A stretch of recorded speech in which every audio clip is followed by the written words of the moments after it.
No mai, haere mai. Welcome to the Maxim Institute podcast.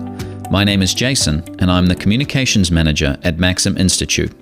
This is our weekly short-form podcast.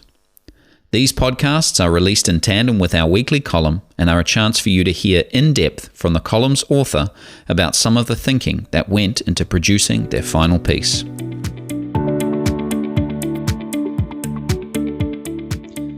Maryanne, welcome along to the podcast. Good to have you back with us. Hi, Jason. Now, we are talking about your recent column for Maxim, New Zealand's Curriculum Fails the Test. And here you talk about education policies, but you talk about and you maybe offer a cost-neutral policy, which I feel is a real gift to our political parties at this time, just before the election. Would you explain to us this cost-neutral policy that you say will narrow inequity in student outcomes, raise academic achievement, and take an hour off the average teacher's workday? It's like a miracle, isn't it? I know. And it might be false advertising because it's cost-neutral once you have the curriculum in place. Oh, there you go. What they did in 2007 was rewrite the old curriculum. Yeah.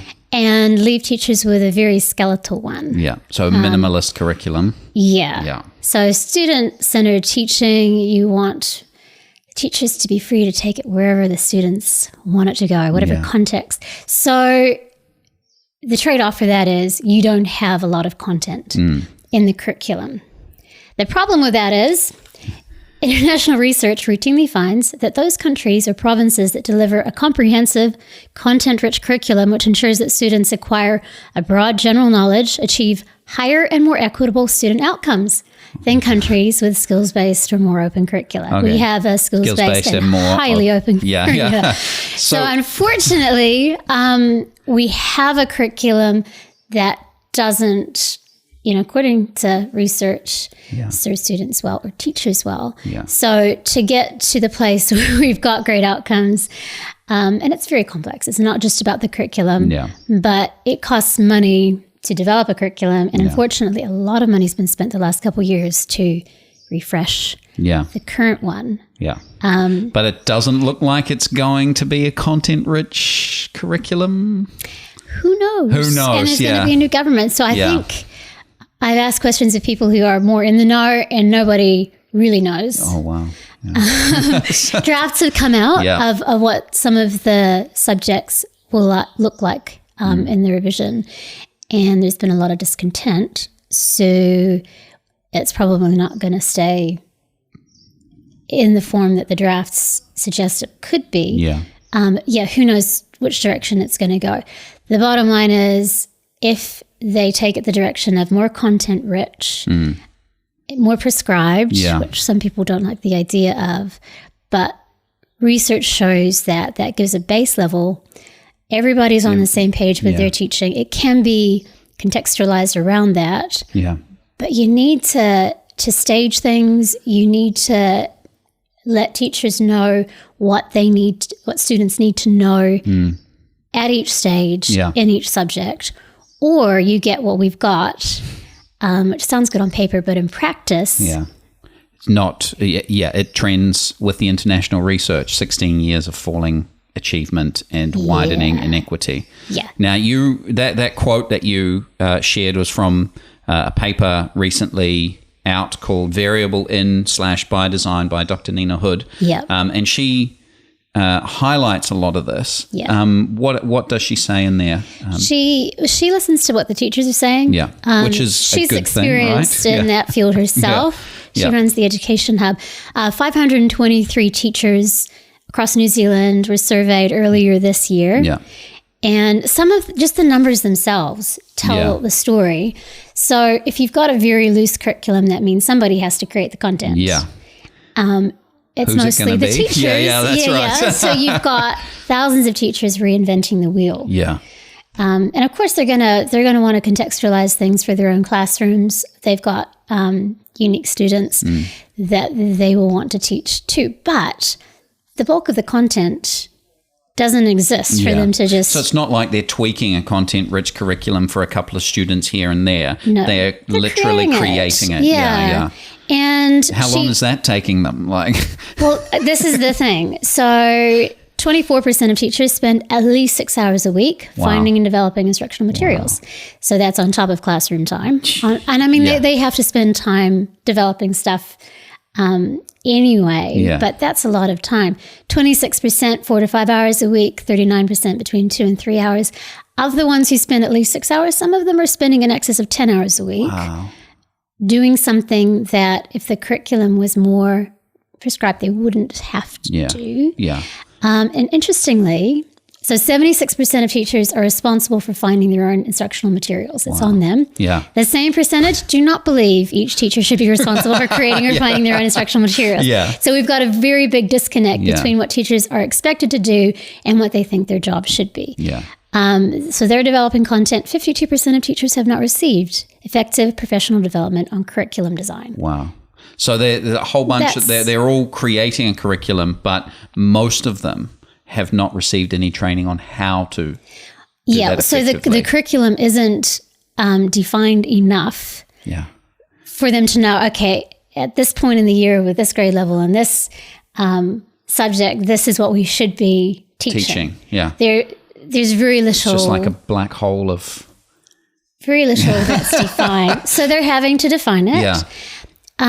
Nina Hood also looks at where they're getting the content from. Yeah. And you went to school, like when I did, there was a textbook. This is what we're learning in the subject. That's right. They're getting stuff from social media. Wow. They're getting stuff from websites. And I mean, some of the content could be fine, but as she points out, a lot of them aren't trained in what you should be looking for, how you should be staging it, all those details. So what some teachers think is perfectly fine and high quality might not be. Yeah. And even if it is high quality, they're having to do all the work over and over and over again. 40% of teachers are not satisfied with their own school's approach to curriculum design. 34% of teachers do not believe there is a clear progression in curriculum content between year levels or within a single year. Wow. So that's a third of teachers who are going, and who knows how many think it's fine and it's not actually. Yeah. So this is like, some teachers think that even going from year 5 to year 6, there's not a clear progression of knowledge from year 5 to year 6. But even more than that, within, say, year 5 and within science in year 5 or maths in year 5. Depending on the teacher. Yeah. Depending on the school. Because some schools make sure that teachers have a clear roadmap. Progression. Yeah. But so it's possible to have a very good curriculum within a school, but it's also perfectly possible not to. Yeah, but it should be normative, right, across the system. It could be if our curriculum was different. Yeah. Well, let's hope that some of the political parties, the people in the ministry, read your column. And there are intentions. Yeah. Nationals clearly stated they intend to rewrite the curriculum. Who's going to do it? What it's going to look like? Open question. Yeah. We don't know yet. Yeah. So it's been identified as a problem. The reason it's being rewritten is because the Ministry of Education itself says this isn't working for all students. Yeah. So there is a clear understanding that what we have isn't good enough. The question is, will the rewrite tweak things but not address the main deficiencies? Or will somebody come along and actually, some people come along and say it needs to change radically? Other countries have done that. Yeah. And, the UK about 10 years ago rewrote its curriculum. Yeah, fast improvements. Less skills-based and more content-rich. And interestingly, their scores started improving shortly after. Yeah. She cites Estonia and Portugal. Yeah. Their PISA scores, so that's International Student Achievement Study, they began improving around the same time as ours began declining. Yeah. And it's because they implemented, there's many reasons, but they implemented a content-rich curriculum at the same time that we implemented a more skills-based skeletal one. And the scores have gone in the opposite direction since then. Oh. So, there's definitely a correlation there. Yeah. Well, let's hope they listen, take it on board, and we get a more content-rich curriculum in the next little while. Thanks for being with us, Maryanne. Thanks, Jason. Today we talked to researcher Maryanne Spurdle about her latest column. We're in that season where political parties constantly roll out policies that reflect their vision for New Zealand. This close to the election, few ideas remain unclaimed, but here's one that's free to a good home. It's a cost-neutral way to narrow inequity in student outcomes, raise academic achievement, and take an hour a day off the average teacher's workload. If it sounds too good to be true, it's because it comes with a catch. Implementing it will involve difficult conversations that take in a review of the evidence and end in a consensus among those who create our national curriculum. Evidence here and overseas shows that much of the drag on our educational outcomes is generated by the very framework designed to improve them. This month, Dr. Nina Hood published her findings from a survey of 523 teachers across New Zealand. The paper, titled Variable In by Design, quantifies the ways the lack of a content-rich curriculum and inadequate support for teachers undermine the promise of equal educational opportunities for all. International research, she writes, routinely finds that those countries or provinces that deliver a comprehensive, content-rich curriculum, which ensures that students acquire a broad general knowledge, achieve higher and more equitable student outcomes than countries with skills-based or more open curricula. Our stripped-back 2007 New Zealand curriculum, however, leaves course content wide open for interpretation. New Zealand now has one of the widest achievement gaps in the English-speaking world between those who are disadvantaged and those who aren't. We also have some of the hardest-working teachers. 3 out of 4 find and develop their own instructional materials, often paying for materials themselves, and a quarter spend at least 6 hours a week finding and developing them. They are essentially continually reinventing the wheel. And even if those materials are all high quality, their impact will not be as great if they are not part of a carefully sequenced learning experience, Nina writes. This is far from guaranteed. In fact, more than a third of the teachers reported no clear progression in curriculum content, and more than half said that students are not consistently learning the same things.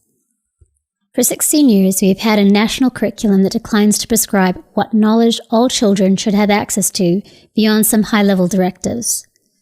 What do the people teaching our children think of how it's being delivered? It's the blind leading the blind, one of the survey teachers responded.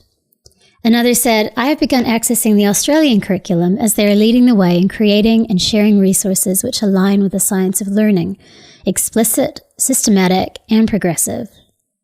The current refresh that New Zealand's curriculum is undergoing comes with promises that its deficits will be addressed. But will the content-rich framework many educators hope for emerge, or will teachers be left with a rebrand of the same failed approach? Whatever the next government's vision is for education, this is a question they will have to answer.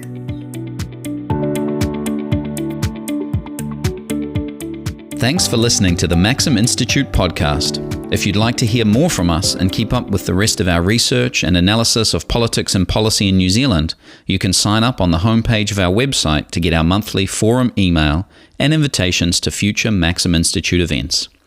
You can search and subscribe to us on Apple Podcasts, Spotify, iHeartRadio, or wherever you get your podcasts. From the team at Maxim, mā te wā, goodbye for now.